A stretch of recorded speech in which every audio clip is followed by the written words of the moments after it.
Hello guys, today we are discussing about the new Sftp connector, especially the list action and the configurations it has and how we can, use it more effectively. You know, Even though we have the documentation, we have to have a practical knowledge of what we have to do. So let's quickly jump on to the scenario that I wanted to explain. So yeah,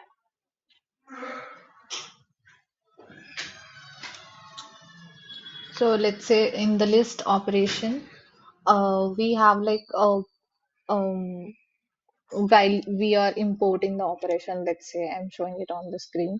I'm just importing this operation and then I'm selecting the cloud, and then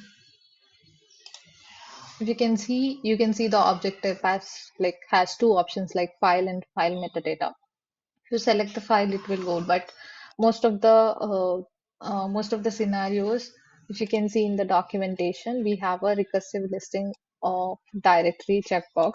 This will only uh, be available if you choose the directory object, but we don't see that directory option here as the object type.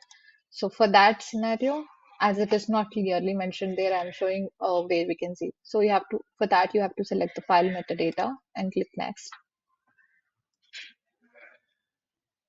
It will take a moment to load. And if you can see here, is directory equals question mark object is there. So you have to select that and then finish it up. So you'll get the file metadata and recursive listing of directory checkbox here, and you will be able to see the filter also here.